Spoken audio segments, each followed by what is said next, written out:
এবার আব্দুল্লাহ ইবনে জাফর নবীজির বাহনের পিছনে বসে বলতে লাগলেন, আল্লাহর নবী ইস্তেনজা করবে, তাকায় দেখি ফাদাখালা হাইতান লিরাজুলিল আনসার, নবীজি সাল্লাল্লাহু আলাইহি ওয়াসাল্লাম ইস্তেনজা করার জন্য এক আনসার সাহাবীর খেজুর বাগানে প্রবেশ করলেন। সুবহানাল্লাহ, ইস্তেনজা করবে। ফাইদা জামাল, ওই বাগানের ভিতরে একটা উট ছিল, বাঁধা উট। ফালাম্মা রাআন নবী সাল্লাল্লাহু আলাইহি ওয়াসাল্লাম হান্না ওয়া তারাফাত আইনা, এই উটটি যখন আল্লাহর রাসূলকে বাগানে ঢুকতে দেখলেন, উটটা নবীর দেখা হাউমাউ করে কান্না শুরু করে দিলেন। এমন ভাবে কান্না শুরু করে দিলেন যে নবীজির দেখা উটের দুইটা চোখ দিয়ে পানি গড়ায় গড়ায় পড়তে লাগলো। হাইওয়ান যেভাবে কাঁদে ওইভাবে কাঁদতে লাগলো। আপনি দেখবেন গরু মহিষ এরাও কিন্তু এদের চোখ দিয়ে পানি বের হয়, এই দুইটা জায়গা কালো হয়ে যায়, কালো। উটটা রাসূলকে দেখা কান্না শুরু করে দিলেন, যার কান্নার পানিগুলো জমিনে টপ টপ করে পড়তে লাগলো। ফালাম্মা আতাহুন নবী সাল্লাল্লাহু আলাইহি ওয়াসাল্লাম, নবীজি সাল্লাল্লাহু আলাইহি ওয়াসাল্লাম কি আর ইস্তেনজা করবেন, নবীজি একটা দৌড় দিয়া উটটার কাছে চলে গেল। ফামাসাহা যিফরা, আল্লাহর রাসূল উটটির কানের পিছনের দুইটা নরম হাড়, জিফরা বলা হয় এই যে কান, কানের এই দিকে যে হাড়টা হাতে লাগে এটাকে বলা হয় জিফরা। নবীজি ওই উটের কানের পিছনের হাড়ে গিয়ে এইভাবে আদর করতে লাগলেন, এইভাবে আদর করতে লাগলেন, এইভাবে আদর করতে লাগলেন। আব্দুল্লাহ ইবনে জাফর বলে, আল্লাহ রাসূলের বরকতি হাতটা উটের কানে লাগার সাথে সাথে ফাসাকাতা, উটের কান্না বন্ধ হয়ে গেল। সুবহানাল্লাহ, নবীজির হাত লাগছে, এই কান্না বন্ধ করে দিয়েছে। কিছুক্ষণ আল্লাহর রাসূল নীরব থাকলেন, উটটাও কিছুক্ষণ নীরব। এবার আল্লাহর রাসূল একটা ধমক দিয়ে বলতে লাগলেন, লিমান হাযাল জামাল, উটটি কার? এই উট কার? এটা কার উট? ফাজাআ ফাতাম মিনাল আনসার, এক আনসার সাহাবী দৌড়ায় কাঁপতে কাঁপতে এসে বলে, লিয়া রাসূলুল্লাহ, ও আল্লাহর রাসূল, উটটা আমার। এবার আল্লাহর রাসূল একটা ধমক দিয়ে বলতে লাগলেন, আফালা তাত্তাকিল্লাহ ফি হাদিহিল বাহিমা, এই বেটা চতুষ্পদ জন্তুর ব্যাপারে তুমি আল্লাহকে ভয় করো না কেন? ও আল্লাহর নবী, কি করলাম যদি বলতেন একটু, অপরাধটাকে আমার? আল্লাহর রাসূল বলে, ফা ইন্নাহু শাকা ইলাইয়া, এই উট আমি রাসূলের কাছে তোমার বিরুদ্ধে এই মর্মে বিচার দিল, আন্নাকা তুতিহু ওয়া তুতিবু, তুমি নাকি উটটাকে দিয়ে কাজ করাও বেশি, খাবার দাও কম, তুমি তো এইগুলোর উপরে জুলুম করতেছো, জুলুম। সুবহানাল্লাহ বলেন। উট নবীর কাছে বিচার দিছে, ইয়া রাসূলুল্লাহ, এই বাগানের শুরু থেকে সে আমারে ব্যবহার করতেছে, আমি দুর্বল হয়ে গেছি, বয়স হয়েছে আমার, আমি আগের মতো কাজ করতে পারি না, কিন্তু এই বেচারা কাজ আমার ঠিকই করা আগের মতো, আমারে খাবার দেয় না, বিচার করে না। বলেন হাইওয়ান থেকেও জুলুম দূর করছে কিনা নবীজি? বলেন, আরে বলেন না, কথা বলেন না। মুসলিম শরীফের বর্ণনা, وعن جابر بن عبد الله رضي الله تعالى عنهما قال, হযরত জাবির ইবনে আব্দুল্লাহ রাদিয়াল্লাহু তাআলা আনহুমা থেকে বর্ণিত, তিনি বলেন, মাররা আলাইহি হিমার, নবীজি সাল্লাল্লাহু আলাইহি ওয়াসাল্লামের সামনে দিয়ে একটা গাধা হাইটা যাইতেছে, গাধা হাইওয়ান, গাধা নবীজির সামনে দিয়ে যায়।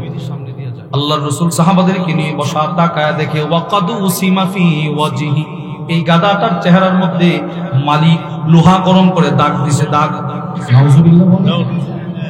সাথে সাথে নবীজি রাগ হয়ে বললেন, লাআনাল্লাহ, আল্লাহর লানত ওই ব্যক্তির উপর, আল্লাযী ওয়াসামা, যে এই গাধাটার চেহারার মধ্যে লোহার দাগ দিল।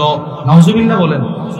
আপনি দেখবেন আমাদের দেশে যখন কুরবানির পশুর হাট বসে, অনেক বড় বড় মহিষ এরকম থাকে যে মহিষগুলোর পিঠের মধ্যে মালিক লোহা দিয়ে দিয়ে নম্বর বসায়, আছে না? নাই? এটা জুলুম, জুলুম। এই লোহা গরম করে দূর থেকে ঠাস করে চাপ দিয়া ধরে, জুলুম, এটা জুলুম। একটা হাইওয়ান, তাকে আপনি চিহ্নিত করার জন্য অন্য ব্যবস্থা আপনি পথ অবলম্বন করেন। হাইওয়ান বাকহীন পশু, পিঠের মধ্যে লোহাটা গরম করে 1, 2, 3, 4, 33, 34 এইভাবে নম্বর বসে। আপনি দেখবেন এটার চামড়াগুলো পুড়ে যা, পশমগুলো পুড়ে যা, লাল গোশতটা পর্যন্ত বের হয়। দেখছেন না আপনারা? কথা বলেন না, দেখছেন না আপনারা? বলেন এটা কি? সবাই বলেন কে এটা? সবাই বলেন কি? হাইওয়ানের উপরে জুলুম এটা। বিসমিল্লাহির রহমানির রহিম। ইন্না কাফাইনাকাল মুস্তাহজিঈন। আল্লাহ রাব্বুল আলামিন বলে, দোস্ত আপনাকে নিয়ে যারা ঠাট্টা মশকরা করে তার বিরুদ্ধে অ্যাকশন নেওয়ার জন্য আপনার পক্ষ থেকে আমি আল্লাহই যথেষ্ট। সুবহানাল্লাহ। এই খ্রিস্টান এবার তার এলাকায় ঘোরাফেরা করে আর নবীজির বিরুদ্ধে ঠাট্টা মশকরা শুরু করলো। মুহাম্মদ কিচ্ছু জানে না, কিচ্ছু জানে না, যা আমরা লিখে দিই এগুলো ছাড়া। এবার আল্লাহ তাআলা রাগ হয়ে গেলেন। আনাস ইবনে মালিক বলে, ফাআমাতাহুল্লাহ, আল্লাহ ওই লোকটাকে মৃত্যু দিয়ে দিল। ওই খ্রিস্টানটা মরে গেল। তার ইন্তেকাল হয়ে যাওয়ার পর খ্রিস্টানের নিয়ম অনুযায়ী খ্রিস্টান এলাকার সব খ্রিস্টানরা মিলে তার কবর সমাপ্ত করলো। এদের প্রচলিত যেই নিয়ম, সেই নিয়ম অনুসারে তার কবর দেওয়া হলো। কিন্তু আশ্চর্যের বিষয় হইল, কবরটা দেওয়ার পরের দিন সকালে তাকায় দেখে, বুখারীর বর্ণনা, ওয়াকাদ লাফাযাতুল আরদ, কবরের মাটি তার লাশটাকে নিক্ষেপ করে ফেলে দিল। বলেন না নাউজুবিল্লাহ। আরে এ বেচারারে কবর দিয়েছে। পরের দিন সকালে দেখে লাশ আর কবরে নাই, একদম ছিঁড়ে, কাপড়ের কাপড় ছিঁড়ে অনেক দূরে পড়ে আছে, অনেক দূরে। কবর থেকে কে যেন উঠায় দূরে পালায় আছে। সব খ্রিস্টানরা একসাথে বলতে লাগলো, হাদা ফিআলু মুহাম্মদ ওয়া আসহাবিহি। বুঝছি বুঝছি, ওই সে যে মুহাম্মদের দরবার থেকে চলে আসছে, মুহাম্মদ রাতে আয়েশা তার লাশটা উঠায় গেছে। বলেন না নাউজুবিল্লাহ। নবীজি কাজ করছে। যদি মুহাম্মদ না করে তো নিশ্চিত মুহাম্মদ তার সাহাবাদেরকে বলছে এরা রাতে এসেই কাজটা করছে। নাউজুবিল্লাহ বলেন। বাস পরের দিন ফাদাফানু, এরা আরো গভীর গর্ত খনন করলো, মানে কবরটা আরো খনন করছে। প্রথম দিন 3 হাত ছিল, এখন 6 হাত করছে। 6 হাত কবর দিল, আবার কবর দিল। এরপরের দিন সকালে তাকায় দেখে ওয়াকাদ লাফাযাতুল আরদ, জমিন তাকে আবার নিক্ষেপ করে ফেলে দিল। নাউজুবিল্লাহ বলেন। 2 দিন এরা আবার বলতে লাগলো, হাদা ফিআলু মুহাম্মদ, এগুলো মুহাম্মদের কাজ, মুহাম্মদ করছে এগুলো। বলেন সাল্লাল্লাহু আলাইহি ওয়াসাল্লাম। মুহাম্মদ করছে এগুলো, সাল্লাল্লাহু আলাইহি ওয়াসাল্লাম, নবীজি করছে, আনেও তার সাথীরা করছে। এরা পরের দিন আবার কবর দিছে, 3 গুণ বেশি কবর তারে খনন করছে। এর পরের দিন তাকায় দেখে ওয়াকাদ লাফাযাতুল আরদ, জমিন আবার তাকে ফেলে দিয়েছে। এবার সব খ্রিস্টান দৌড়ায় আর বলতেছে, না এগুলো মুহাম্মদের কাজ নয়, আমরা বুঝতে পারছি সে যেই মুহাম্মদকে নিয়ে ঠাট্টা মশকরা করত, এগুলো সেই মুহাম্মদের রবের প্রতিশোধ। সুবহানাল্লাহ। আমি এই হাদিসটা আপনাদেরকে বলা উদ্দেশ্য কি, এই লোক আজকে যার লাশ কবর অ্যাকসেপ্ট করে না, সে ছিল খ্রিস্টান, গেল নবীজির দরবারে, হইল মুসলমান, শিখলো কোরআন, কোরআনের 2টা বড় সূরা পর্যন্ত সে পড়তে জানলো। এরপরে আবার খ্রিস্টান হয়ে গেল। বলেন তো, কাতেবে ওহী হওয়ার পরেও সে পথভ্রষ্ট হয়েছে কিনা? বলেন পথভ্রষ্ট হয়। এই জন্য আপনি আমি যে কোনো সময় পথভ্রষ্ট হওয়ার সম্ভাবনা আছে। নবীজি আমাদেরকে দোয়া শিখাইছে, উম্মত তুমি ঘর থেকে বের হইতেছো, তুমি এই দোয়াটা করবা, আল্লাহ আমি কাউকে পথভ্রষ্ট করা থেকে, নিজে পথভ্রষ্ট হওয়া থেকে আপনার কাছে আশ্রয় চাই। সুবহানাল্লাহ। নবীজি দোয়া শিখাইছে। রাসূল পথভ্রষ্ট হওয়ার কোনো সম্ভাবনা নেই, কোনো সম্ভাবনা নাই। আপনি যদি কল্পনা করেন, কল্পনাও করা অসম্ভব যে নবীজি পথভ্রষ্ট হবে, এটা কল্পনা করা অসম্ভব। বলেন ঠিক কিনা? বলেন। এটা তো কল্পনা করাও অসম্ভব, অথচ সেই নবী দোয়া করে, আল্লাহ আমি কাউরে পথভ্রষ্ট করা থেকে, নিজে পথভ্রষ্ট হওয়া থেকে। না, তিনি তো পথভ্রষ্ট হবেন না, আপনি পথভ্রষ্ট হওয়ার সম্ভাবনা আছে, আমি পথভ্রষ্ট হওয়ার সম্ভাবনা আছে। এজন্য আমরা যেন এই দোয়াটি করি, করবো তো ইনশাআল্লাহ। বলেন আল্লাহ, বলেন সবাই বলেন, বলেন আল্লাহ আমি কাউকে পথভ্রষ্ট করা থেকে, নিজে পথভ্রষ্ট হওয়া থেকে আপনার কাছে আশ্রয় চাই। এটা হলো দোয়ার প্রথম অংশ।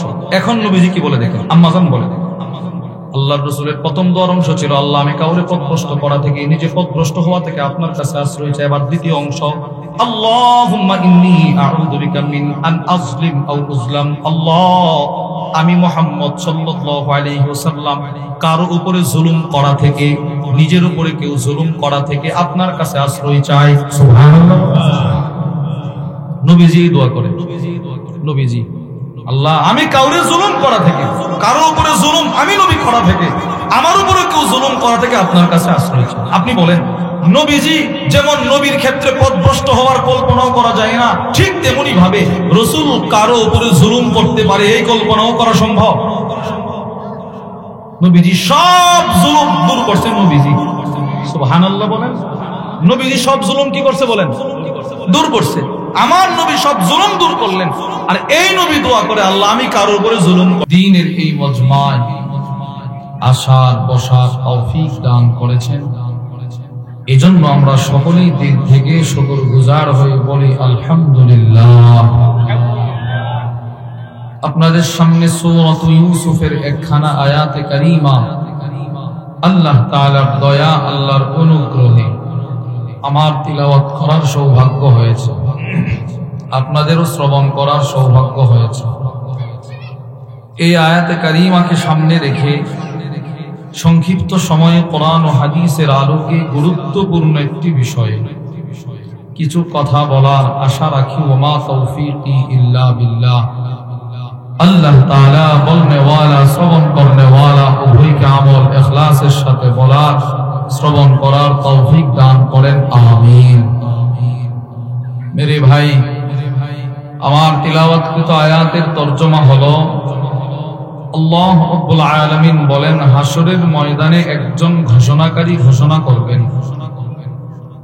পৃথিবীর সমস্ত জালেমদের উপরে আল্লাহর লানত। বলেন নাউজুবিল্লাহ।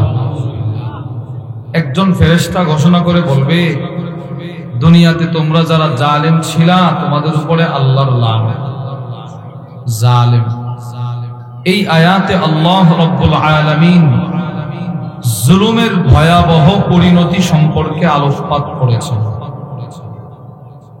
এজন্য শাইখুল ইসলাম ইবনে তাইমিয়া রাহিমাহুল্লাহ তার বিখ্যাত কিতাব মাজমু' ফাতাওয়া ইবনে তাইমিয়া, ওই কিতাবের মধ্যে লেখেন, পৃথিবীর সমস্ত ইবাদতের মূল ভিত্তি হলো ইখলাস।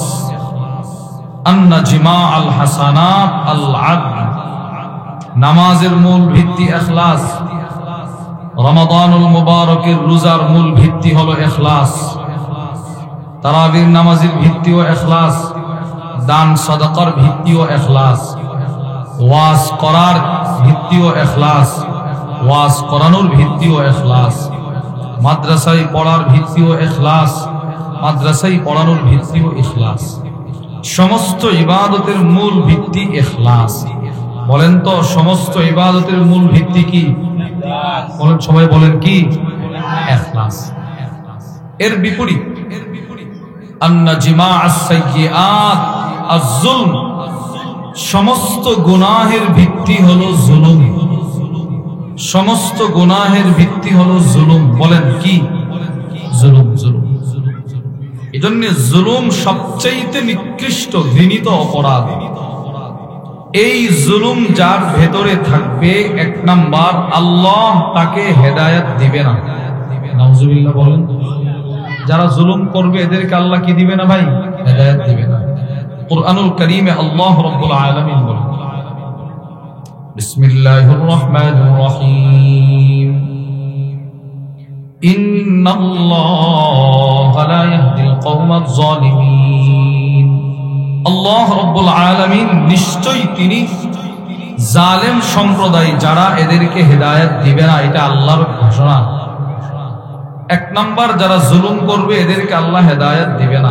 দুই নাম্বার, কুরআনুল কারীমে আল্লাহ রাব্বুল আলামিন বলে, যারা জুলুম করবে এরা কখনো সফল হতে পারবে না। যারা জুলুম করবে এরা কখনোই সফল হতে পারবে না। বিসমিল্লাহির রহমানির রহিম, ইন্নাহু লা ইফলিহুজ যালিমুন। যারা জালেম, আল্লাহ বলেন, এরা কখনোই সফল হতে পারে না। আপনি বলেন, ফেরাউন জালেম ছিল, কদ্দুর সফল হয়েছে? বলেন। হামান জালেম ছিল, সফল হতে পারে না। কারুন জালেম ছিল, সফল হতে পারে না। কিয়ামত পর্যন্ত যারা জালেম হবে এরা সফলতা অর্জন করতে পারবে না, বলেছেন আল্লাহ। তিন নাম্বার, যারা জুলুম করবে, জুলুমের নিকৃষ্ট বদ সিফত যার ভেতরে থাকবে, সে হাসরের ময়দানে নবীজির সুপারিশ পাবে না। নাউজুবিল্লাহ বলেন। যারা জুলুম করবে এরা নবীজির সুপারিশ পাবে না। কুরআনুল কারীমে আল্লাহ রাব্বুল আলামিন বলেন, বিসমিল্লাহির রহমানির রহিম, মা লিয-যালিমিন মিন হামিমিন ওয়ালা শাফিঈন ইউতাহ। আল্লাহ রাব্বুল আলামিন বলেন, যারা জালেম হাসরের কঠিন ময়দানে এদের জন্য কোনো অন্তরঙ্গ বন্ধু থাকবে না, এমন কোন সুপারিশকারী থাকবে না যাদের সুপারিশ আল্লাহ গ্রহণ করবে। তাহলে বোঝা গেল যারা জুলুম করবে এদের পক্ষে নবীরা সুপারিশ করবে না, এদের পক্ষে উলামা ইকরাম সুপারিশ করবে না, এদের পক্ষে শুহাদা যারা শহীদ এরা সুপারিশ করবে না। সোজা কথা। আল্লাহর রাসূল নিজে হাদিসের মধ্যে বলছেন, আমি জালেমদের জন্য সুপারিশ করব না। অথচ আপনি শুনলে আশ্চর্য হবে, রাসূলুল্লাহ সাল্লাল্লাহু আলাইহি ওয়াসাল্লাম সব নবীদের একটা স্পেশাল দোয়া ছিল, দোয়াটা করলেই আল্লাহ কবুল করতেন। এমনিতে তো সব দোয়া কবুল করেন, কিন্তু এর ভিতরে একটা স্পেশাল দোয়া ছিল সব নবী, এটা করতে দেরি কবুল হতে দেরি না। সুবহানাল্লাহ। মুসলিম শরীফের 200 নম্বর হাদিসের বর্ণনা, ক্বালা রাসূলুল্লাহ সাল্লাল্লাহু আলাইহি ওয়াসাল্লাম, নবীজি সাল্লাল্লাহু আলাইহি ওয়াসাল্লাম ইরশাদ করেন, লিকুল্লি নাবিয়্যিন দাওয়া, প্রত্যেক নবীদের একটা স্পেশাল দোয়া ছিল, দোয়া দাআহা লিউম্মতি। সব নবীরা ওই দোয়াটা দুনিয়াতে করে ফেলছে, সবাই করে ফেলছে। নবীদের একটা স্পেশাল দোয়া ছিল, সবাই করছে। কিন্তু আল্লাহর রাসূল বলেন, আমি আমার সেই পাওয়ারফুল দোয়াটা দুনিয়ায় করি নাই, স্টক করে রেখে দিয়েছি, হাসরের ময়দানে এই দোয়াটাকে আমার উম্মতের সুপারিশের উসিলা বানাবো। হাদিসটা বুঝেন? সব নবীদের দোয়া দুনিয়াতে হয়ে গেছে, আমার নবী দোয়াটা দুনিয়ায় করেন নাই, হাসরের ময়দানের জন্য রেখে দিলেন। প্রশ্ন, কেন রাখলেন?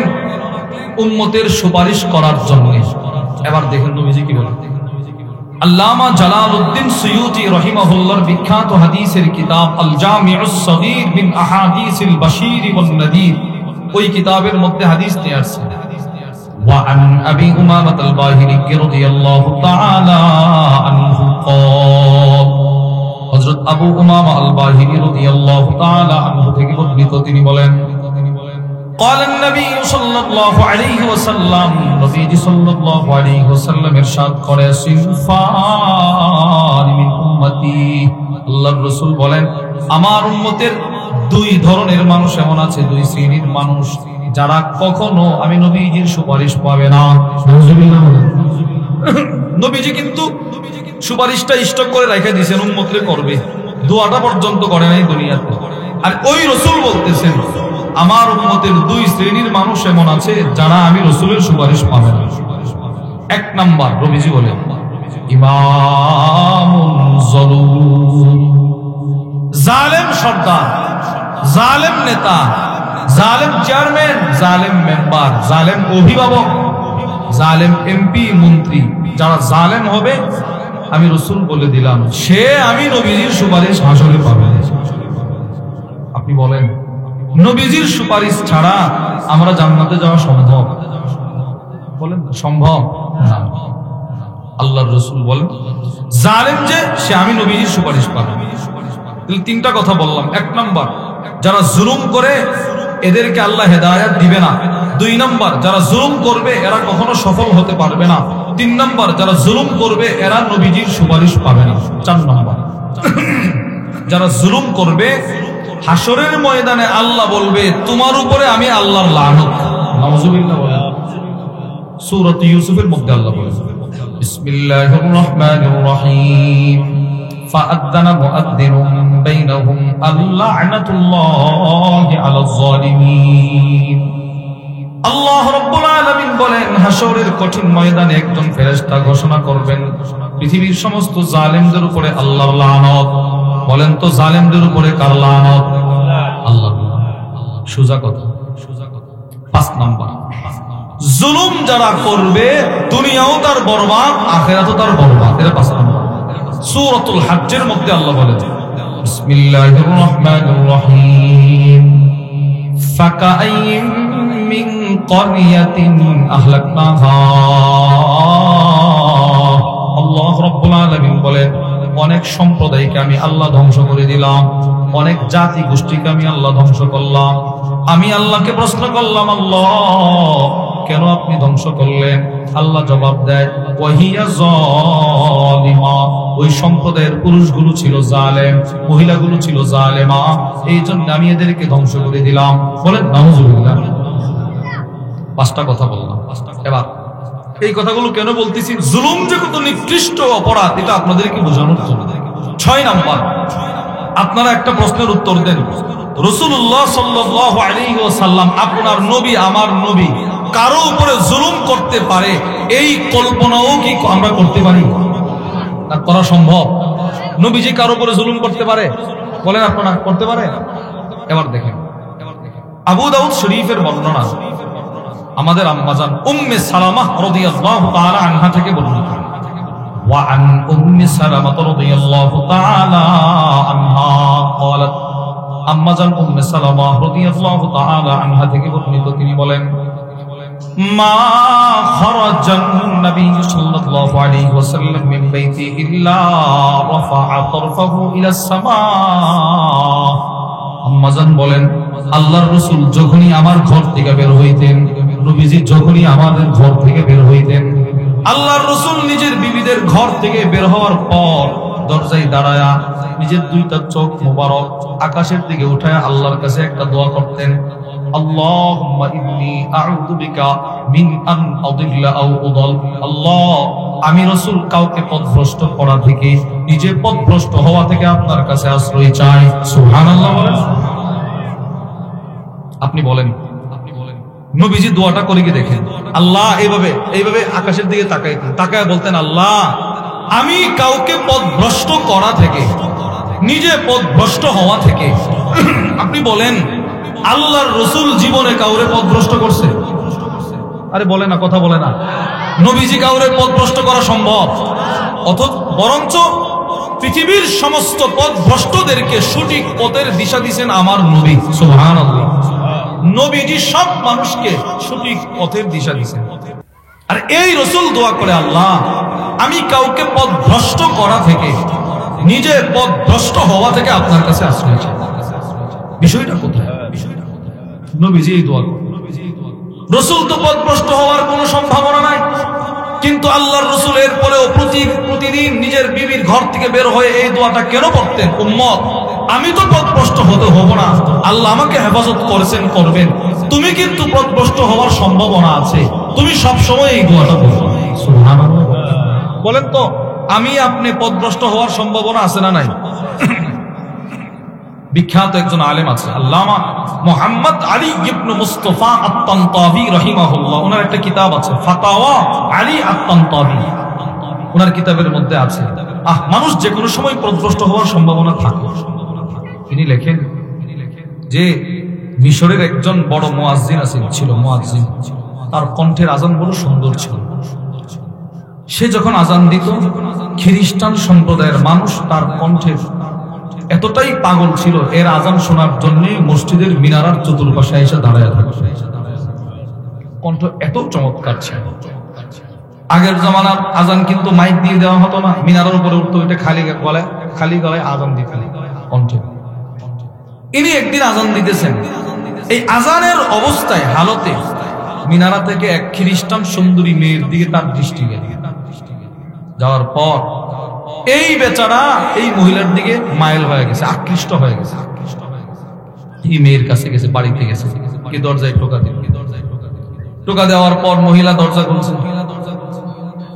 এবার মহিলাকে সে প্রস্তাব দিচ্ছে। মহিলা বলে, না, তুমি যে ধর্মের আছো ওই ধর্মে থাকলে তুমি আমারে পাইবা না, তুমি তোমার ধর্ম ত্যাগ করতে হবে।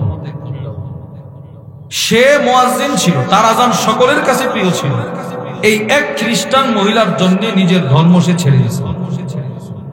নাউজুবিল্লাহ বলেন না। এই যে দেখেন পথভ্রষ্ট। রাসূল ছাড়া আমরা যারা আছি, নবীরা মাসুম, সাহাবারা মাহফুজ, বাদ বাকি আমরা যারা আছি যে কোনো সময় আমাদের পথভ্রষ্ট হওয়ার সম্ভাবনা আছে না নাই? আছে। আপনি শুনলে আশ্চর্য হবেন, বুখারীর বর্ণনা। আনাস ইবনে মালিক রাদিয়াল্লাহু তাআলা আনহু থেকে বর্ণিত, এক খ্রিস্টান নবীজির দরবারে আসে।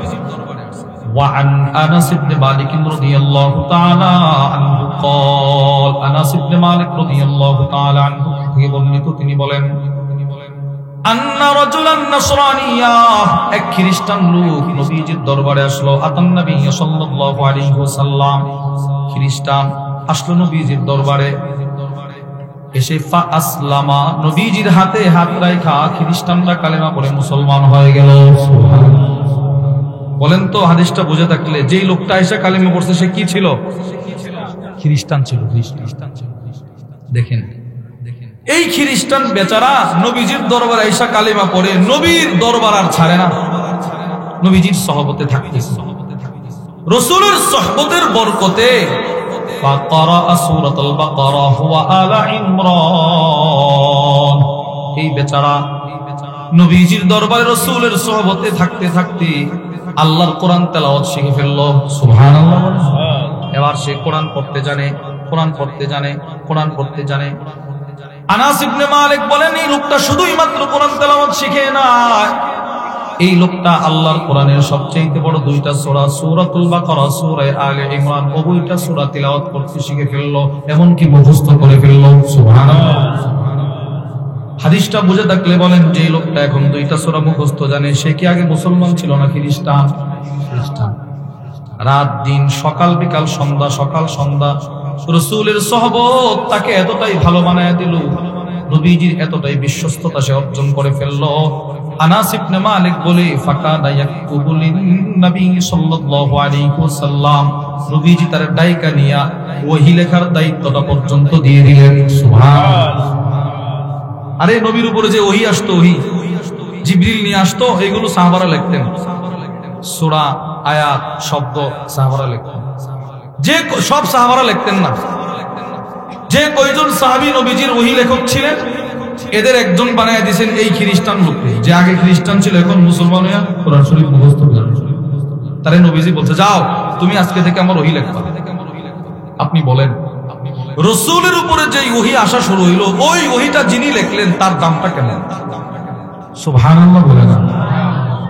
নবীজির ওহী লেখে, ওহী রাসূলের উপরে ওহী আসে, এগুলো তিনি লেখেন, লিখতেছেন। কিন্তু ওই যে পথভ্রষ্ট, ভাগ্যের কি নির্মম পরিহাস, হতভাগা আনাস ইবনে মালিক বলেন, ফাআদা নাসরানিয়া, এই লোকটা কয়েকদিন পরে আবার পুনরায় খ্রিস্টান হয়ে গেল। আপনি বলেন কত দামি হইল? ওহী লেখার দায়িত্ব পাইছে, সূরা তেলাওয়াত মুখস্থ জানে, পরবর্তীতে আবার খ্রিস্টান। এবার সে শুধুই মাত্র খ্রিস্টান হয়ে ক্ষান্ত হয় নাই। আনাস ইবনে মালিক বলে, সে নবীজির দরবার থেকে ভেগে চলে গেছে, পলায়ন করে চলে গেছে, নিজের এলাকায় চলে গেছে। ওখানে গিয়ে রাস্তা দিয়ে হাঁটে আর বলে, মা ইয়াদিরি মুহাম্মদ ইল্লা মা কাতাবতুলা, ও শোনো শোনো, মুহাম্মদ কিচ্ছু জানে না, মুহাম্মদ কিচ্ছু পারে না, আমি যা লিখে দিতাম ওইগুলো ছাড়া। নাউজুবিল্লাহ বলে, নবীরে নিয়ে কটূক্তি করে, রাসূলের বিরুদ্ধে মশকারা শুরু করছে, মশকারা, ঠাট্টা করে, তো কিছু জানে না। তো দেখো না, আমি নিজে সাক্ষী, আমি লিখছি, তার উপরে যে কোরআন নাযিল এটা আমি লিখছি, যা লেখা দিতাম এগুলো সে করতো, এছাড়া বাকি কিছু জানতো না। এইভাবে নবীরে হেয় প্রতিপন্ন করতে লাগলো। আপনি বলেন, আল্লাহর রাসূলকে কেউ যদি আল্লাহর নবীকে নিয়ে ঠাট্টা মশকরা করে, ওই মশকরাকারীর বিরুদ্ধে অ্যাকশন নেওয়ার ঘোষণা স্বয়ং দিয়েছেন কে? আল্লাহ। সূরাতুল হিজরের মধ্যে আল্লাহ বলেন, বিসমিল্লাহির রহমানির রহিম, ইন্না কাফাইনাকাল মুস্তাহজিঈন। আল্লাহ রাব্বুল আলামিন বলে, দোস্ত, আপনাকে নিয়ে যারা ঠাট্টা মশকরা করে তার বিরুদ্ধে অ্যাকশন নেওয়ার জন্য আপনার পক্ষ থেকে আমি আল্লাহই যথেষ্ট। সুবহানাল্লাহ।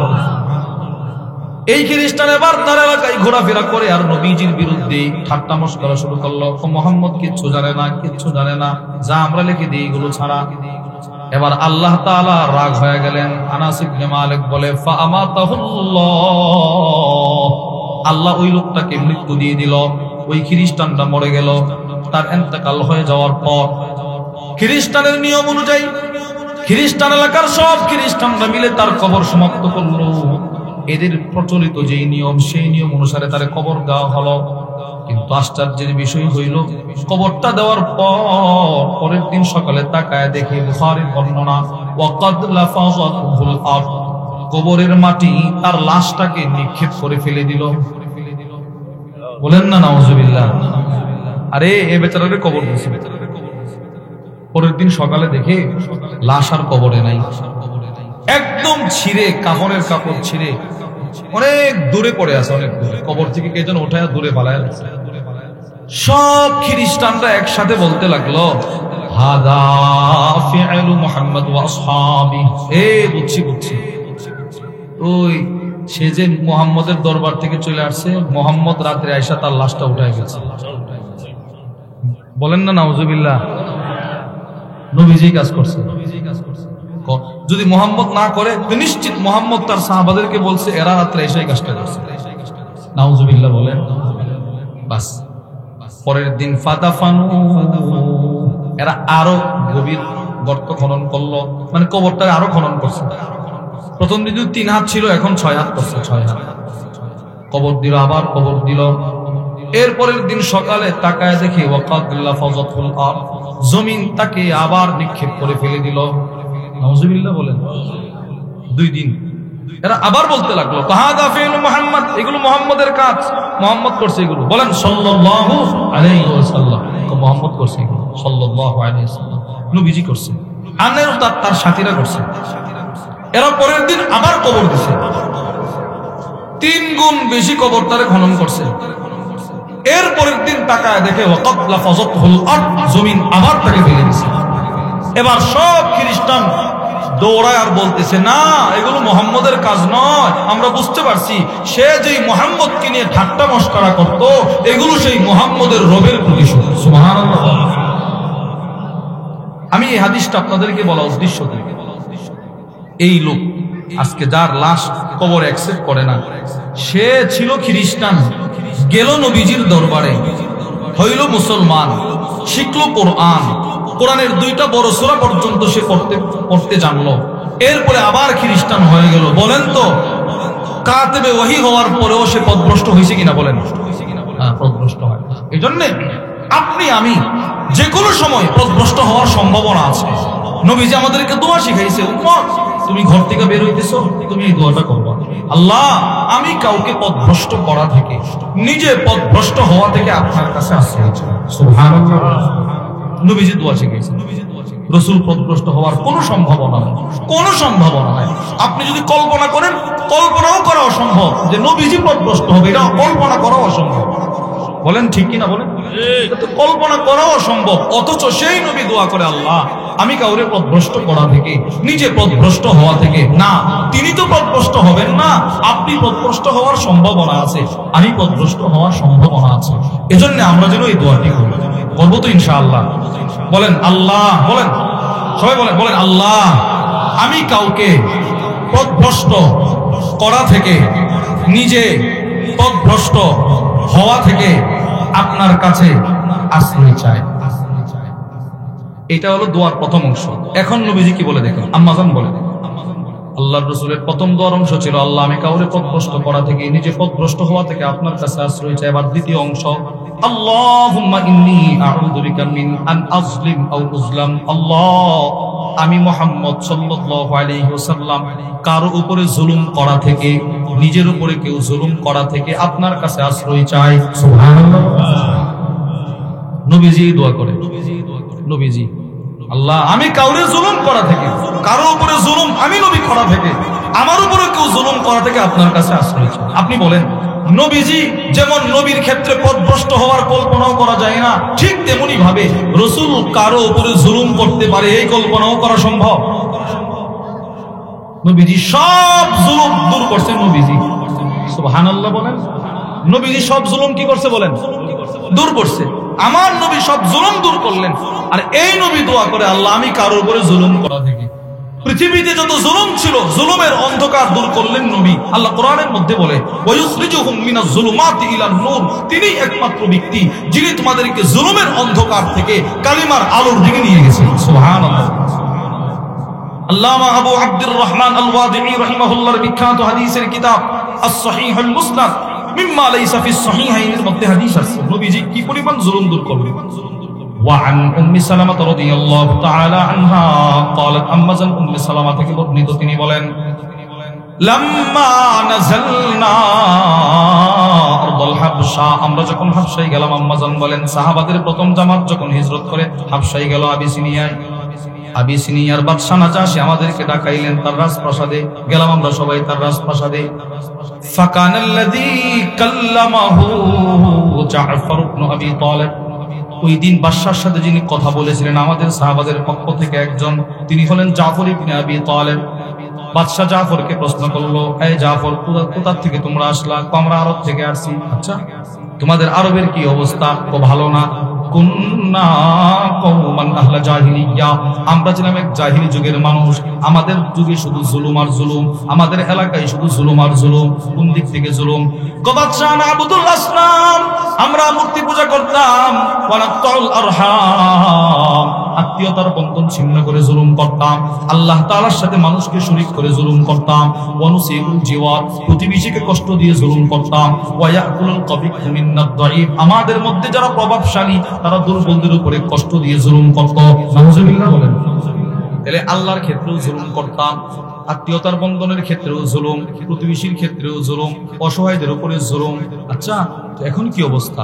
হাত্তা বাআসাল্লাহু ইলাইনা রাসূলাম মিন্না, আল্লাহ কুল কায়নাতের সর্বশ্রেষ্ঠ নবীকে আমাদের দেশে পাঠিয়ে দিলেন, তিনি এসে আমাদের সব জুলুম দূর করে দিলেন। সুবহানাল্লাহ। সব জুলুম নবীজি দূর করছেন। মানুষের উপর থেকে জুলুম নবীজি দূর করছেন, মেয়েদের উপর থেকে জুলুম নবীজি দূর করছেন। মেয়েদেরকে জীবন্ত দাফন করা হতো, নবীজি সেগুলো দূর করছেন। সুবহানাল্লাহ বলেন। এমনকি শুধুই মাত্র মানুষের উপর থেকে জুলুম দূর করে নাই, হাইওয়ান প্রাণীকুল থেকেও রাসূল জুলুম দূর করছেন। প্রাণীকুল থেকে নবীজি জুলুম দূর করছেন। রাসূল যেহেতু সব জুলুম দূর করছেন, এই জন্য প্রাণীরা এসে নবীর কাছে বিচার দিত, ইয়া রাসূলুল্লাহ, আমার উপরে জুলুম হচ্ছে, বিচার করেন। সুবহানাল্লাহ বলেন। আবু দাউদ শরীফের বর্ণনা, وعن عبد الله بن جعفر رضي الله تعالى عنهما قال, রাসূলুল্লাহ সাল্লাল্লাহু আলাইহি ওয়াসাল্লামের এক সাহাবী ছিলেন আব্দুল্লাহ ইবনে জাফর, যিনি আমার নবীজির আত্মীয়। হযরত আলী ইবনে আবি তালেব রাদিয়াল্লাহু তাআলা আনহুর ভাই জাফর, জাফরের ছেলের নাম আব্দুল্লাহ। নবীজি এই আব্দুল্লাহকে বড় ভালোবাসতেন। ছোট সাহাবী ছিলেন। হযরত আব্দুল্লাহ ইবনে জাফর বলেন, আরদাফানি রাসূলুল্লাহ সাল্লাল্লাহু আলাইহি ওয়াসাল্লাম খালফাহু দাতা ইয়াউমিন, নবীজি সাল্লাল্লাহু আলাইহি ওয়াসাল্লাম একদিন আমি আব্দুল্লাহকে আদর করে ভালোবেসে রাসূল নিজের বাহনের পিছনে বসাইলেন। সুবহানাল্লাহ। নবীজির একটা বাহন, এই বাহনের মধ্যে ইনারে বসাইছেন, এই আসো। আর রাসূলের একটা স্বভাব ছিল, একটা চরিত্র ছিল, একটা আখলাক ছিল। নবীজি মদিনার বাইরে কোথাও সফরে গেলে, আর যদি রাসূল দিনের বেলায় মদিনায় ঢুকতেন, তখন কোনো না কোনো বাচ্চা সাহাবী রাসূলের বাহনে থাকতেন। সুবহানাল্লাহ। মদিনার মুরব্বী সাহাবারা যারা ছিলেন, ইনারা হয়তো উসামা ইবনে যায়েদকে, অথবা এই আব্দুল্লাহ ইবনে জাফরকে, অথবা হাসান হুসাইন, এনাদেরকে নিয়ে মদিনার গেটের সামনে দাঁড়ায় থাকতেন। নবীজির বাহনটা ঢুকলেই রাসূল একজনকে উপরে নিয়ে নিজের বাহনে বসায় দিতেন। এরা রাসূলের সিফত ছিল। আর এই বাপ যখন ঢাকা থেকে আসে, তখন মা কিন্তু সন্তানরে বারবার বলে, তোমার আব্বু আসতেছে, মজা নিয়ে আসতেছে, বলে কিনা? বলেন, আরে বলে কিনা? বলে। এবার যখন বাপ আসে আর যত কাছাকাছি আসে, তখন মা বলে চলে আসছে, রাস্তায় চলে আসে, তখন ছেলেটা দৌড় দিয়া বাবার কাছে যায় কিনা? বলেন। গেলে বাপ বলে নেই না? নবীজি এগুলো করতেন। রাসূল আব্দুল্লাহর পিছনে বসাইছিল। বসানোর পর আব্দুল্লাহ ইবনে জাফর বলেন, ফা আসররা ইলাইয়া হাদিসান লা উহাদ্দিসু বিহি আহাদান নাস। ছোট্ট সাহাবী আব্দুল্লাহ বলেন, নবীজি আমাদের পিছনে বসায় বসায় অনেকগুলো কথা বললেন, এর ভিতরে একটা গোপন কথা বলছে। গোপন কথা, একদম গোপন। আমার এই শর্তে বলছে যে, আব্দুল্লাহ, এখন আমি তোমারে যে কথাটা বলতেছি, এটা তুমি কারো কাছে বলবো না। সুবহানাল্লাহ বলেন। বোঝা গেল কারো কাছে গোপন কথা বলে এটা বলাও জায়েজ আছে, যে তুমি কারো কাছে বলো না। কিন্তু এই যুগ তো আর নবীজির যুগ না, জমানা না। এখন কারো কাছে গোপন কথা বলেন। আমাদের কওমি মাদ্রাসা একটা কিতাব আছে, রাউদাতুল আদাব ফি তাসহিলি কালামিল আরব, নাহবিবির জামাতে পড়ানো হয়। এটার মধ্যে ছোট্ট একটা কথা আছে যে এখনকার জমানাতে কোন মানুষের দুইটা ঠোঁটের মাঝখান দিয়ে যে কথাটা বের হবে এটা সারা পৃথিবীতে ছড়ে যাবে, এটা কেউ গোপন রাখতে পারবে না।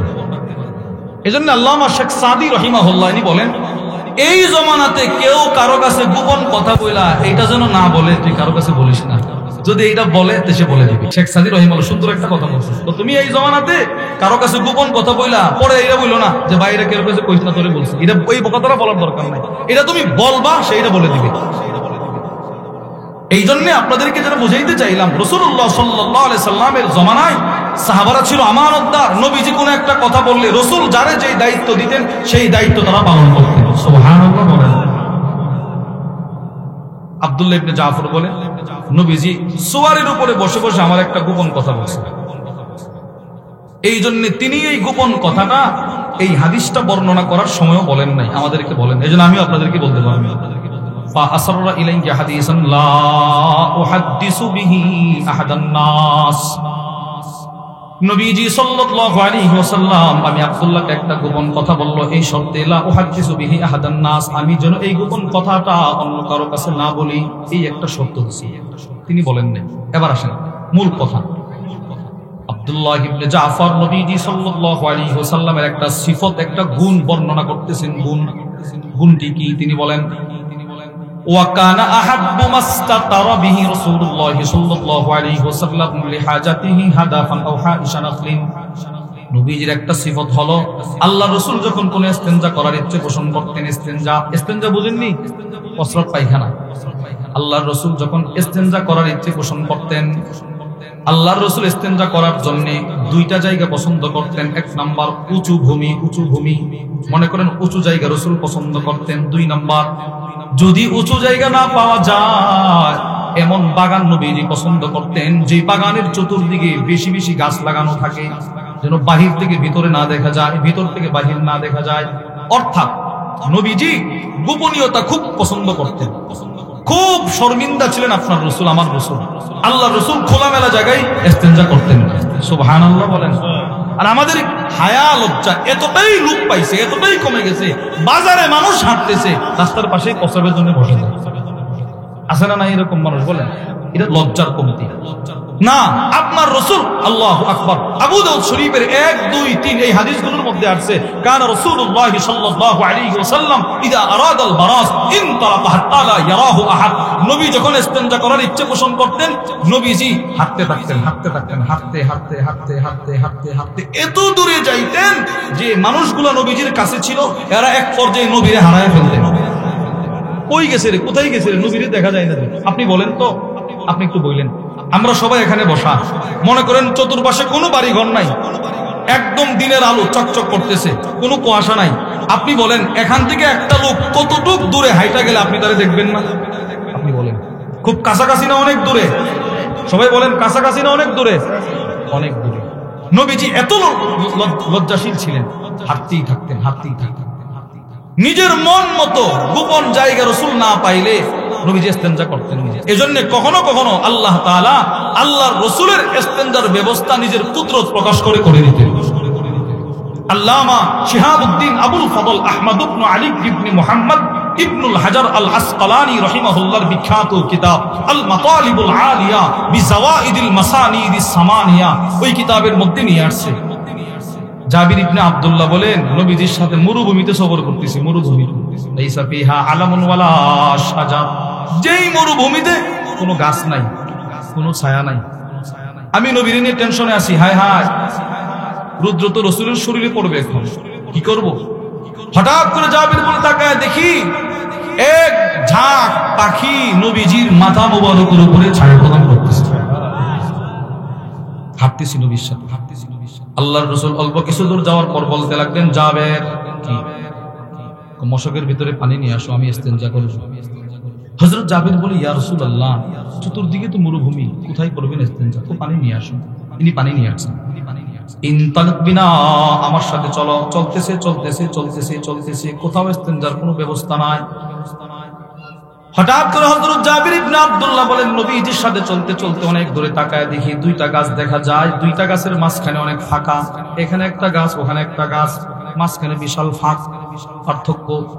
আল্লাহর রাসূল বললেন, জাবির ইনতালিক ইলা হাতাইনি শাজারাতাইন, দুটো গাছের কাছে তুমি যাও, গিয়ে বলবা আমি ইস্তেনজা করব, এরা যেন এদের জায়গা থেকে একত্রিত হয় আমার জন্য ইস্তেনজার ব্যবস্থা করে দেয়। সুবহানাল্লাহ। হযরত জাবির ইবনে আব্দুল্লাহ বলেন, নবীজির ফরমানটা নিয়ে আমি একটা দৌড় দিলাম, আমি গিয়ে দুটো গাছকে বললাম নবীজি ইস্তেনজা করবে। পৃথিবীর মানুষ নবীজির কথাটা বলার সাথে সাথে দুটো গাছ নিজের মাটি ফেরে বালি ফেরে দৌড়ায় আয়েশা রাসূলের জন্য ইস্তেনজার ব্যবস্থা করে দিলেন। নবীজি ইস্তেনজা করছেন। আমি আপনাদেরকে বুঝাইতে চাইলাম, আল্লাহ রাসূল যেখানে সেখানে ইস্তেনজা করতেন না, আর আপনি আমি যেখানে সেখানে ইস্তেনজা ছাড়ি না। রাসূল করতেন না, আমি ছাড়ি না। রাসূলের সাথে আমাদের মিলটা হলো উল্টা। এই যে এইটা উল্টা মিল, উল্টা। নবীজি জীবনে কখনো ইতিকাফ ছাড়ে নাই, আর আমি ইতিকাফ করি নাই। বুঝেন নাই? আল্লাহ রাসূলের জিন্দেগিতে কখনো নবী ইতিকাফ ছাড়ে নাই, আর আমি ইতিকাফ করি না। তো মিল কি এইভাবে হইলো না উল্টো হইলো বলেন? উল্টা।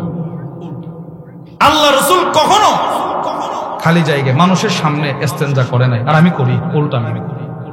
হযরত আব্দুল্লাহ ইবনে জাফর বলে, এই জন্য রাসূল ইস্তেনজা করার জন্য হয়তো উঁচু ভূমি অথবা এমন বাগান পছন্দ করতেন যে বাগানের চতুর্পাশে ঘন গাছ। এবার আব্দুল্লাহ ইবনে জাফর নবীজির বাহনের পিছনে বৈশা বলতে লাগলেন, আল্লাহর নবী ইস্তেনজা করবে, তাকায় দেখি ফাদাখালা হাইতান লিরাজুলিল আনসার, নবীজি সাল্লাল্লাহু আলাইহি ওয়াসাল্লাম ইস্তেনজা করার জন্য এক আনসার সাহাবীর খেজুর বাগানে প্রবেশ করলেন। সুবহানাল্লাহ। ইস্তেনজা করবে। ফাইদা জামাল, ওই বাগানের ভিতরে একটা উট ছিল, বাঁধা উট। ফালাম্মা রাআন নবী সাল্লাল্লাহু আলাইহি ওয়াসাল্লাম হান্না ওয়া তারাফাত আইনা, এই উটটি যখন আল্লাহর রাসূলকে বাগানে ঢুকতে দেখলেন, উটটা নবীরে দেখা হাউমাউ করে কান্না শুরু করে দিলেন। এমন ভাবে কান্না শুরু করে দিলেন যে নবীজির দেখা উটের দুইটা চোখ দিয়ে পানি গড়ায় গড়ায় পড়তে লাগলো। হাইওয়ান যেভাবে কাঁদে ওইভাবে কাঁদতে লাগলো। আপনি দেখবেন গরু মহিষ এরাও কিন্তু এদের চোখ দিয়ে পানি বের হয়, এই দুইটা জায়গা কালো হয়ে যায়, কালো। উটটা রাসূলকে দেখা কান্না শুরু করে দিলেন, যার কান্নার পানিগুলো জমিনে টপ টপ করে পড়তে লাগলো। ফালাম্মা আতাহু নবী সাল্লাল্লাহু আলাইহি ওয়াসাল্লাম, নবীজি সাল্লাল্লাহু আলাইহি ওয়াসাল্লাম কি আর ইস্তেনজা করবেন, নবীজি একটা দৌড় দিয়া উটটার কাছে চলে গেল। ফামাসাহা যিফরা, আল্লাহর রাসূল উটটির কানের পিছনের দুইটা নরম হাড়, জিফরা বলা হয় এই যে কান, কানের এই দিকে যে হাড়টা হাতে লাগে এটাকে বলা হয় জিফরা। নবীজি ওই উটের কানের পিছনের হাড়ে গিয়ে এইভাবে আদর করতে লাগলেন, এইভাবে আদর করতে লাগলেন, এইভাবে আদর করতে লাগলেন। আব্দুল্লাহ ইবনে জাফর বলে, আল্লাহ রাসূলের বরকতি হাতটা উটের কানে লাগার সাথে সাথে ফাসাকাতা, উটের কান্না বন্ধ হয়ে গেল। সুবহানাল্লাহ। নবীজির হাত লাগছে, এই কান্না বন্ধ করে দিয়েছে। কিছুক্ষণ আল্লাহর রাসূল নীরব থাকলেন, উটটাও কিছুক্ষণ নীরব। এবার আল্লাহর রাসূল একটা ধমক দিয়ে বলতে লাগলেন, লিমান হাযাল জামাল, উটটি কার? এই উট কার? এটা কার উট? ফাজাআ ফাতাম মিনাল আনসার, এক আনসার সাহাবী দৌড়ায় কাঁপতে কাঁপতে এসে বলে, লিয়া রাসূলুল্লাহ, ও আল্লাহর রাসূল, উটটা আমার। এবার আল্লাহর রাসূল একটা ধমক দিয়ে বলতে লাগলেন, আফালা তাত্তাকিল্লাহা ফি হাদিহিল বাহিমা, এই বেটা চতুষ্পদ জন্তুর ব্যাপারে তুমি আল্লাহকে ভয় করো না কেন? ও আল্লাহর নবী, কি করলাম যদি বলতেন একটু অপরাধটা কি আমার? আল্লাহর রাসূল বলে, ফা ইন্নাহু শাকা ইলাইয়া, এই উট আমি রাসূলের কাছে তোমার বিরুদ্ধে এই মর্মে বিচার দিল, আন্নাকা তুতিউহু ওয়া তুযহিবু, তুমি নাকি উটটাকে দিয়ে কাজ করাও বেশি, খাবার দাও কম, তুমি তো এইগুলোর উপরে জুলুম করতেছো, জুলুম। সুবহানাল্লাহ। উট নবীর কাছে বিচার দিছে, ইয়া রাসূলুল্লাহ, এই বাগানের শুরু থেকে সে আমারে ব্যবহার করতেছে, আমি দুর্বল হয়ে গেছি, বয়স হয়েছে আমার, আমি আগের মতো কাজ করতে পারি না, কিন্তু এই বেচারা কাজ আমার ঠিকই করা আগের মতো, আমার খাবার দেয় না, বিচার করে না। বলেন হাইওয়ান থেকেও জুলুম দূর করছে কিনা নবীজি? বলেন, আরে বলেন না, কথা বলেন না। মুসলিম শরীফের বর্ণনা, وعن جابر بن عبد الله رضي الله تعالى عنهما قال, হযরত জাবির ইবনে আব্দুল্লাহ রাদিয়াল্লাহু তাআলা আনহুমা থেকে বর্ণিত, তিনি বলেন, মাররা আলাইহি হিমার, নবীজি সাল্লাল্লাহু আলাইহি ওয়াসাল্লামের সামনে দিয়ে একটা গাধা হাইটা যাইতেছে, হাইওয়ান গাধা নবীজির সামনে দিয়ে যায়। আল্লাহর রাসূল সাহাবাদেরকে নিয়ে বসা, তাকায় দেখে ওয়াকাদ উসিমা ফি ওয়াজহি, এই গাধাটার চেহারার মধ্যে মালিক লোহা গরম করে দাগ দিছে, দাগ। নাউজুবিল্লাহ। সাথে সাথে নবীজি রাগ হয়ে বললেন লাআনাল্লাহ, আল্লাহর লানত ওই ব্যক্তির উপর, আল্লাযী ওয়াসামা, যে এই গাধাটার চেহারার মধ্যে লোহার দাগ দিল। নাউজুবিল্লাহ বলেন। আপনি দেখবেন আমাদের দেশেও যখন কুরবানির পশুর হাট বসে, অনেক বড় বড় মহিষ এরকম থাকে যে মহিষগুলোর পিঠের মধ্যে মালিক লোহা দিয়ে দিয়ে নম্বর বসায়, আছে না নাই? এটা জুলুম। এই লোহা গরম করে দূর থেকে ঠাস করে চাপ দিয়া দেয়, জুলুম। এটা জুলুম। একটা হাইওয়ান, তাকে আপনি চিহ্নিত করার জন্য অন্য ব্যবস্থা আপনি পথ অবলম্বন করেন। হাইওয়ান বাঘহীন পশু, পিঠের মধ্যে লোহাটা গরম করে 1 2 3 4 33 34 এইভাবে নম্বর বসে। আপনি দেখবেন এটার চামড়াগুলো পুড়ে যা, পশমগুলো পুড়ে যা, লাল গোশতটা পর্যন্ত বের হয়ে যায়। দেখছেন না আপনারা? কথা বলেন না, দেখছেন না আপনারা? বলেন এটা কি? সবাই বলেন কে এটা? সবাই বলেন কি? হাইওয়ানের উপরে জুলুম। এটা গরুর এক পা খেতে নিয়ে যাইতেছে, মানে মাঠে চড়াবে, ফাঁক দিয়ে গরুটা আরেকজনের খেতে কামড় দিছে। এই কামড় আর কি বলে, আরেকজনের খেতে মুখ দিছে, ঠাস করে বাড়ি মারে। এটা জুলুম। এর কোনো দোষ নাই। শরীয়ত বলছে আপনি এটার মুখে খোপা পড়ায় দেন, খোপা, সেজন্য আরেকজনের খেতে ডানে কামড় না দিতে পারে। আপনি কেন আঘাত করলেন? জুলুম করছেন। যদি এটার কোনো বাক শক্তি থাকতো তো এটা চিৎকার দিত, আপনার বিরুদ্ধে হাসরের ময়দানে মামলা দিবে। আপনি আপনার ব্যবস্থা গ্রহণ করার পরে যদি এটা অপরাধ করে, আপনি শাসন করবেন। কদ্দুর শাসন, অপরাধটা যদ্দুর তদ্দুর। এত বড় মোটা একটা লাঠি দিয়ে ঠাস করে আঘাতটা করে, এটা জুলুম। বলেন এগুলো করবো আমরা? বলেন এগুলো করবেন না? করব না। আল্লাহর রাসূল সাল্লাল্লাহু আলাইহি ওয়াসাল্লাম হাদিস বর্ণনা করেন, এক মহিলা একটা বিড়ালকে কষ্ট দিয়েছে, বিড়ালকে। মুসলিম শরীফের বর্ণনা। قال رسول الله صلى الله عليه وسلم دخلت امرأة النار فيه الراء, নবীজি সাল্লাল্লাহু আলাইহি ওয়াসাল্লাম বলে এক মহিলা একটা বিড়ালের কারণে জাহান্নামে গেল। নাউজুবিল্লাহ। বিড়ালটা কি করছিল? করাবাতহা, সে বিড়ালটারে বেঁধে রাখছিল। ওয়ালাম তুতইমহা, বিড়ালটাকে খাবার দেই নাই। ওয়ালাম তাদআহা হাত্তা তাআকুলা মিন খাশাশিল আরদ, বিড়ালটাকে বাদনটাও ছেড়ে দেয় নাই যে বিড়ালটা নিজের থেকে কিছু খাইবে, এটাও করে নাই। হাত্তা মাতাত, বিড়ালটা এমনিতেই মারা গেল। রাসূল বলেন বিড়ালটাকে কষ্ট দেওয়ার কারণে মহিলাটা জাহান্নামে গেল। নাউজুবিল্লাহ বলেন। অপরদিকে কুকুর, নিকৃষ্ট একটা প্রাণী, এটার উপরে কেউ একটু দয়া করছে, নবীজি বলে সে জান্নাতে চলে গেছে। বুখারীর বর্ণনা। وعن أبي هريرة رضي الله تعالى عنه قال, আবু হুরায়রা রাদিয়াল্লাহু তাআলা আনহু থেকে বর্ণিত, তিনি বলেন বাইনামা রাজুলুন ইয়ামশি বিতরিকিন ইশতাদ্দা আলাইহিল আতশ, আল্লাহর রাসূল একদিন সাহাবাদেরকে বলতে লাগলেন, এক ব্যক্তি রাস্তা দিয়ে হাঁটতেছে, কোন এক জমানার একজন ব্যক্তি মরুভূমি দিয়ে হাঁটতেছে, মরুভূমি, প্রচন্ড পানির পিপাসা লাগলো। ডান দিকে দৌড়ায়, পানি নাই, বাম দিকে দৌড়ায়, পানি নাই, সামনে দৌড়ায়, পানি নাই, পিছনে দৌড়ায়, পানি নাই। আল্লাহর রাসূল বলেন লোকটা তার জীবনের মায়া থেকে নৈরাশ হয়ে গেল, এখন তো তার মৃত্যু সামনে, পানির পিপাসায় সে মারা যাবে। আল্লাহর নবী বলেন ফাওয়াজাদা বিকরা, কিছু দূর যাওয়ার পরে একটা সুন্দর পানির একটা কুয়া পাওয়া গেল। সুবহানাল্লাহ। পানির কুয়া চকচক করতেছে পানি। সাথে সাথে ফানা জালাল বিহির, ওই কুয়ার মধ্যে সে নামলো, পানি পাশারিবা, পানি পান করলো। পানি পান করার পর সুম্মা খরাজা, কুয়া থেকে বের হইল, হাঁটতে লাগলো। অল্প কিছু দূর যাওয়ার পর ফাকিদা কালবুন ইয়ালহাত ইয়াকুলুস সারাগ মিনাল আতশ, এই লোকটা অল্প কিছু দূর যাওয়ার পর তাকায় দেখে একটা কুকুর জিহ্বাটা বের করে হাঁপাচ্ছে। কুকুররা দৌড়াইলে দেখবেন জিহ্বা বের করে হাঁপায়, ক্লান্ত হয়ে গেলে হাঁপায়। আল্লাহর রাসূল বলেন লোকটা তাকায় দেখে কুকুরটা জিহ্বাটা বের করে হাঁপাচ্ছে, আর পানির পিপাসায় রুদ্রের আলোতে মরুভূমির পাথরটারে চকচক করতে দেখে পানি মনে করে জিহ্বা দিয়ে পাথর চাটতেছে, মনে করতেছে পানি, গরম লাগে, আবার জিহ্বাটা সরায় ফেলে, আবার জিহ্বা দিয়ে পানি ছাটে, আবার জিহ্বাটা সরায় ফেলে। এবার ওই লোকটা বলতে লাগলেন, যিনি এই মুহূর্তে কুয়া থেকে পানি পান করলেন, তিনি বলতে লাগলেন লাকাদ বালাগা হাদাল কালবা মিনাল আতশ বিস্তুল্লাযী কানা বালাগাবি, আমি বুঝতে পারলাম একটু আগে আমার যে পানির পিপাসা লেগেছিল, এখন বোধহয় কুকুরটার সেই পানির পিপাসা। সুবহানাল্লাহ। আমি তো মানুষ, আমি তো কুয়া পাইছি, নামছি, পানি পান করছি, এই বেচারা এইটা তো পানি পান করতে পারবে না, কি করবো রে? আল্লাহর রাসূল বলেন এই লোকটা বহুদূর চলে গেছিল কুয়া থেকে, আবার ফিরা কুয়াতে আসছে। সুবহানাল্লাহ। ইনি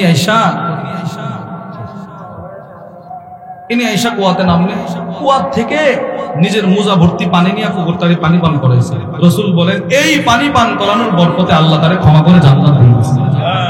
এই জন্য আমরাও জুলুম করব না, বলেন ইনশাআল্লাহ। বলেন জুলুম থেকে বিরত থাকবো তো ইনশাআল্লাহ।